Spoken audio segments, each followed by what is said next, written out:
Sesudah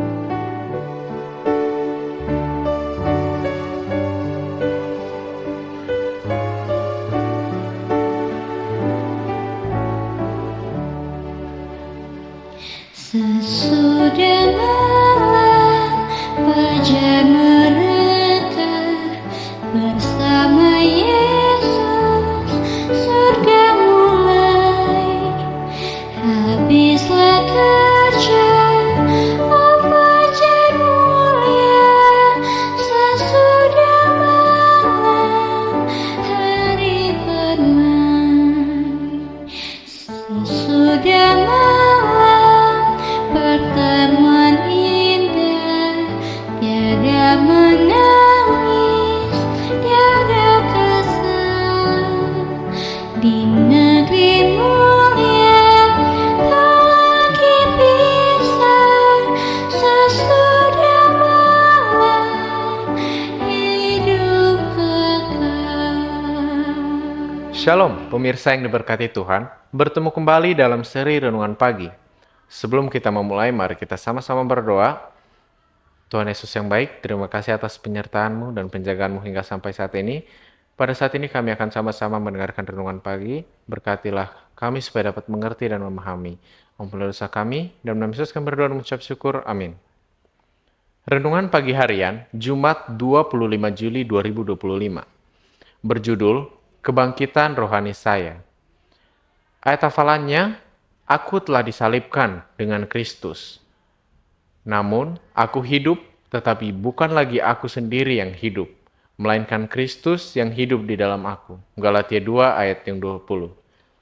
Peristiwa di mana ibu saya bunuh diri sangat mengguncang hidup saya. Reaksi pertama saya adalah kaget, kemudian penyangkalan, lalu kemarahan. Bagaimana dia melakukan ini pada saya, pada anak-anak saya? Lalu rasa bersalah, mengapa saya tidak melakukan sesuatu yang lebih?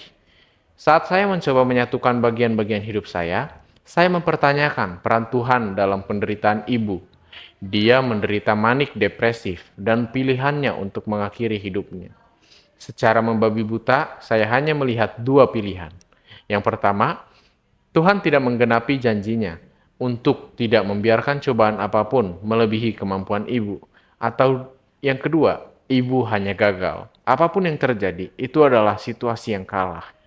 Entah Tuhan atau ibu yang menjadi kacau, dan kesimpulan itu hampir menghancurkan hubungan saya dengan Tuhan.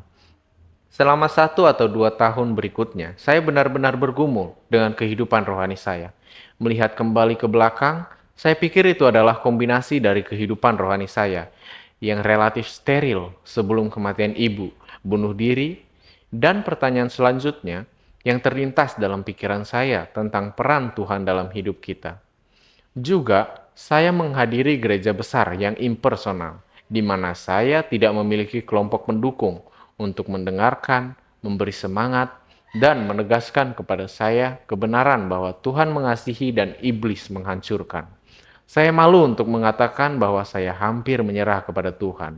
Saya terus ke gereja, tetapi terutama demi anak-anak. Meskipun saya sedang berjuang, saya tetap percaya pada Tuhan, supaya anak-anak tetap terhubung dengannya. Saya tidak menginginkan mereka bertumbuh dewasa dengan tidak pergi ke gereja karena saya.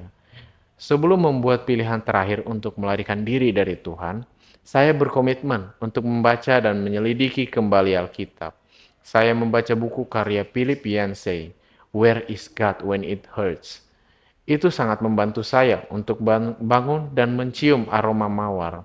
Keluarga saya juga mulai menghadiri gereja yang lebih kecil, di mana saya terlibat dan berteman dengan orang-orang yang mengasihi saya, apapun yang terjadi, dan saya memulai terapi.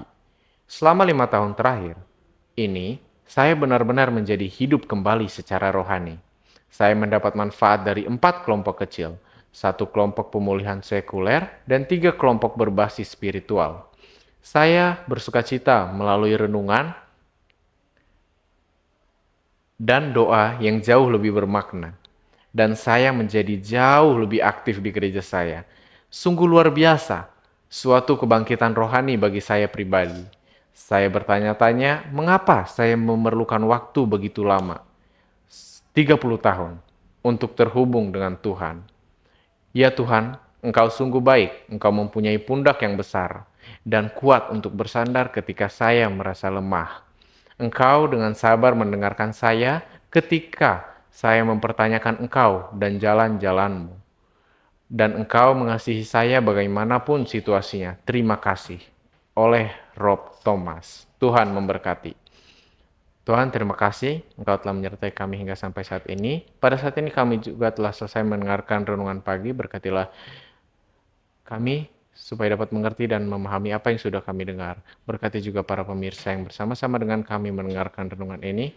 Berkatilah mereka dalam kehidupan mereka, dalam segala aktivitas mereka. Ampuni dosa kami, dalam nama Yesus kami berdoa mengucap syukur. Amin.